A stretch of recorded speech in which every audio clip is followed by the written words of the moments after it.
T V ഇപ്പോൾ മുഴുവൻ സ്വർണ്ണപ്പാളിയാണ്. പക്ഷേ ഈ ശബരിമലയും തിരുവിതാംകൂർ ദേവസ്വം ബോർഡും അതിനകത്ത് ചൂഷണം മോഷണം തുടങ്ങിയതല്ല. ഒരുപാട് കൊല്ലങ്ങളായി. ഇപ്പോഴാണ് കണ്ടുപിടിച്ചെന്നേ ഉള്ളൂ. അത് സ്വർണ്ണപ്പാളിയായതുകൊണ്ട് പിടിച്ചു.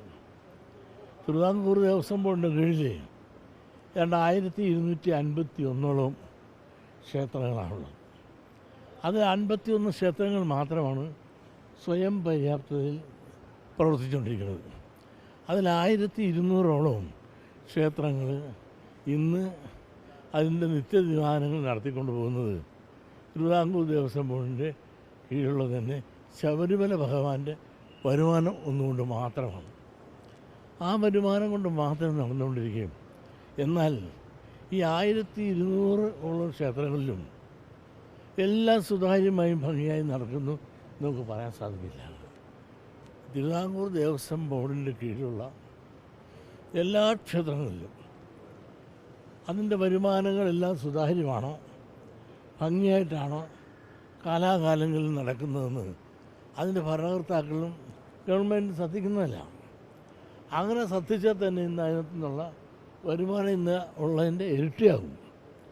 നിങ്ങളൊന്ന് മനസ്സിലാക്കണം, സ്വർണ്ണപ്പാളി 30 കിലോയോളം ഒരു വ്യവസായി ആരാന്ന് നിങ്ങൾക്കറിയാം, മല്ലയ്യ കൊടുത്തത്. ആ സാധനം അവിടെ ഇല്ല എന്ന് പറഞ്ഞാൽ 30 കിലോ എന്ന് പറഞ്ഞാൽ എത്ര കോടിയാണ്. അത് ഓടിപ്പോകുന്ന സാധനമോ പറന്നു പോകുന്ന സാധനമോ അല്ല.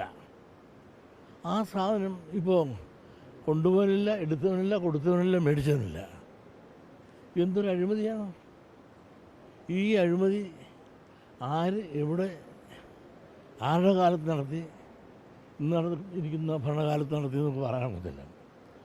അതിനു മുമ്പ് നടന്ന ദേവസ്വം ബോർഡ് പ്രസിഡൻ്റിൻ്റെ കാലത്താണ് പലതും നടന്നത് എന്ന് പറയുന്നു. ശരിയോ തെറ്റോ ആകട്ടെ, ഇതിനെപ്പറ്റിയെല്ലാം സമഗ്രമായൊരു അന്വേഷണം നടത്തി തിരുവിതാംകൂർ ദേവസ്വം ബോർഡിൻ്റെ കീഴിലുള്ളതെന്ന് മാത്രമല്ല ശബരിമല വരുമാനത്തിലും അതോടൊപ്പം തന്നെ ഈ സ്വർണ്ണപ്പാളി നഷ്ടപ്പെടുത്തുന്നതിനെ പറ്റിയെല്ലാം സമഗ്രമായ ഒരു അന്വേഷണം നടത്തി കുറ്റക്കാരെ അടിയന്തരമായി അതിൻ്റെ മുമ്പിൽ കൊണ്ടുവന്ന് മാതൃകാപരമായി ശിക്ഷിക്കുവാനുള്ള ഒരു നടപടി ശക്തമായി ഈ ഗവൺമെൻറ് സ്വീകരിക്കണമെന്നാണ് എനിക്ക് അപേക്ഷിക്കാനുള്ളത്.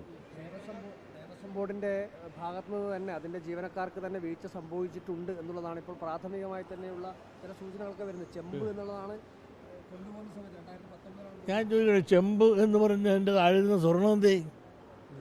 ചെമ്പ് കൊണ്ടുപോയി എന്ന് പറയുന്നു, മാസ്റ്ററിൻ ചെമ്പാണെന്ന് പറയുന്നത്. അതിൻ്റെ മുകളിലിരുന്ന സ്വർണ്ണപ്പാളി എന്തേ? മല്ലയ്യ കൊടുത്ത കാലത്ത് ആ 30 കിലോ സ്വർണം പാളികളാക്കി ഇതെല്ലാം പൊതിഞ്ഞിരുന്നതല്ലേ. അപ്പോൾ അത് പാളി ഇല്ലാതാക്കി എടുത്തിട്ട് അതിൻ്റെ താഴെയുള്ള ചെമ്പ് തകിട് മാത്രം കൊടുത്തയച്ചു എന്ന് ആരെങ്കിലും പറഞ്ഞാൽ നമുക്ക് അതിന് എങ്ങനെ നിഷേധിക്കാൻ സാധിക്കും? അതിൻ്റെ കുറ്റക്കാരാര് എന്ന് കണ്ടുപിടിച്ച് അതിൻ്റെ സത്യവും വെളിപ്പെടുത്തണം. ഈ ദേവസ്വം ബോർഡ് തന്നെ നമുക്ക് നടത്തി നിൽക്കുകയാണ്. ആ ഘട്ടത്തിൽ ഇതൊരു കരിനിഴൽ വീഴ്ത്തുന്ന സംഭവമായി പോയത് ഇല്ല, ഒരു കരുതലില്ല. ആഗോള അയ്യപ്പ സംഗമം നടത്തിയപ്പോൾ ഇതൊരു നല്ലൊരു നിമിത്തമല്ലേ ഇത്? ആഗോള സംഗമം ഇത് നടത്തിയതോടുകൂടി ഇതിന് ആഗോളതലത്തിൽ ഇപ്പോൾ തന്നെ ഇത് ഒരു വലിയൊരു കള്ളത്തരം കണ്ടുപിടിക്കാൻ സാധിച്ചത് തന്നെ നല്ലൊരു സംഭവം, ഒരു ഐശ്വര്യവും അല്ലേ അത്? സംഗമത്തിലൂടെയാണ് ഈ കള്ളത്തരം പുറത്തു വന്നതാണോ? അതെ, സംഗമം നടക്കുന്ന കാലഘട്ടത്തിൽ ഇത് മുമ്പ് ആരും കണ്ടില്ലല്ലോ, ഇപ്പോഴല്ലേ കണ്ടുപിടിച്ചത്. അത് തന്നെ നല്ലൊരു നിമിത്തമല്ലേ? അതിപ്പോൾ എല്ലാവരും അത് ഏറ്റെടുത്തിരിക്കുകയല്ലേ. ആ കുറ്റം ആരുടെയിലാണ് എന്ന് കണ്ടുപിടിക്കണമെന്ന് ഗവൺമെൻറ് വളരെ ശക്തമായിട്ട് നിൽക്കുന്നു, ദേവസ്വം മന്ത്രി ശക്തമായിട്ട് നിൽക്കുന്നു, പിണറായി വിജയൻ ശക്തമായിട്ട് നിൽക്കുന്നു, ദേവസ്വം ബോർഡ് മെമ്പർമാരും പ്രസിഡൻറ്റും നിൽക്കുന്നു. അങ്ങനെ ഒരേ മനസ്സോടും കൂടി ഗവൺമെൻറ്റും ഭരണാധികാരികളും ഒന്നിച്ച് നിൽക്കുമ്പോൾ ഇങ്ങനൊരു അവസരം നിൽക്കുമ്പോൾ ഉണ്ടായില്ല. കൊണ്ടുപോയിട്ട് കാണാതെ പോയിട്ടും കൊല്ലങ്ങൾ കുറേയായി.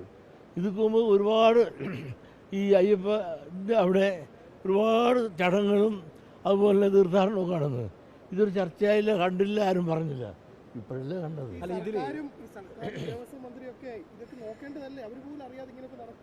അല്ല, അവരറിയേണ്ടതാണ്.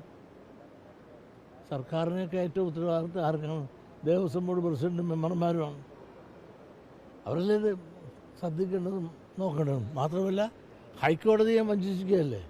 എന്ത് ചെയ്യണമെങ്കിലും ഹൈക്കോടതിയുടെ അനുവാദം വാങ്ങിച്ചുകൊണ്ട് മാത്രം ഓരോന്നും ചെയ്യണമെന്നുള്ള നിയമവും ചട്ടങ്ങളും ഇരിക്കെ അതെല്ലാം ലംഘിച്ചുകൊണ്ടല്ലേ ചെയ്തത്. ആരുടെ കാലത്ത് എപ്പോൾ ചെയ്തു എന്ന് അന്വേഷിച്ച് അതിൻ്റെ സത്യം പുറത്തു കൊണ്ടുവരട്ടെ. ഇതോ വീഴ്ച നല്ല മോട്ടിച്ചെന്ന് പറയല്ലേ നമ്മൾ നല്ലത്. വീഴ്ചയാണ്. സ്വർണ്ണം എടുത്തു മാറ്റിയത് വീഴ്ചയാണ്. അടിച്ചു മാറ്റിയതാണ്, മോഷ്ടിച്ചതാണ്. ഉദ്യോഗസ്ഥരെ കാണുമെന്നുള്ള ഉറപ്പല്ലേ ഒരാളെ കൊണ്ട് സാധിക്കുന്നതാണ്. ഒരു കൂട്ടം ആളുകളുടെ കൂട്ടായ്മയോടുകൂടി നടത്തിയ വലിയൊരു സ്വർണ്ണക്കൊള്ളയാണ്. അത് സർക്കാർ കണ്ടുപിടിക്കണം. അതുപോലെ കോടതി അതിന് ശക്തമായ നടപടി നടത്തണം. അതങ്ങനെ അയ്യപ്പന് ഭക്തം കൊടുക്കുന്ന സമ്പത്ത് ആരും മോഷ്ടിച്ചുകൊണ്ട് കൊണ്ടുപോകാൻ പാടില്ല.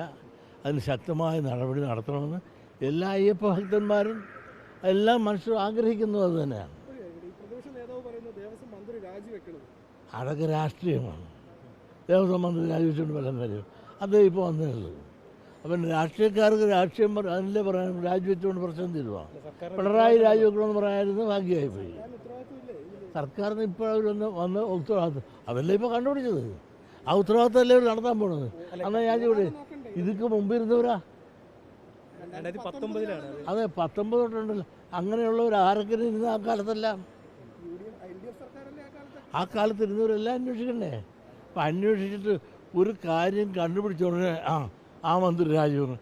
അതൊക്കെ ഈ രാഷ്ട്രീയ പ്രേരിതമായ രാഷ്ട്രീയ അഭിപ്രായമായിട്ടല്ലാതെ അതിന് ഒരു വിലയും കൽപ്പിക്കാൻ സാധിക്കില്ല. പിണറായി സർക്കാരിന്റെ ആദ്യ കാലഘട്ടത്തിലാണ് ഇത്തരം ഒരു സംഭവം നടന്നത്, 2019. അതാണ് ഏറ്റവും അദ്ദേഹം ഇനി 1ാം കാലം കഴിഞ്ഞ് 2ാം കാലം കഴിഞ്ഞ് 3ാം കാലം വരും. അത് നിങ്ങൾ വിഷമിക്കൊന്നും വേണ്ട.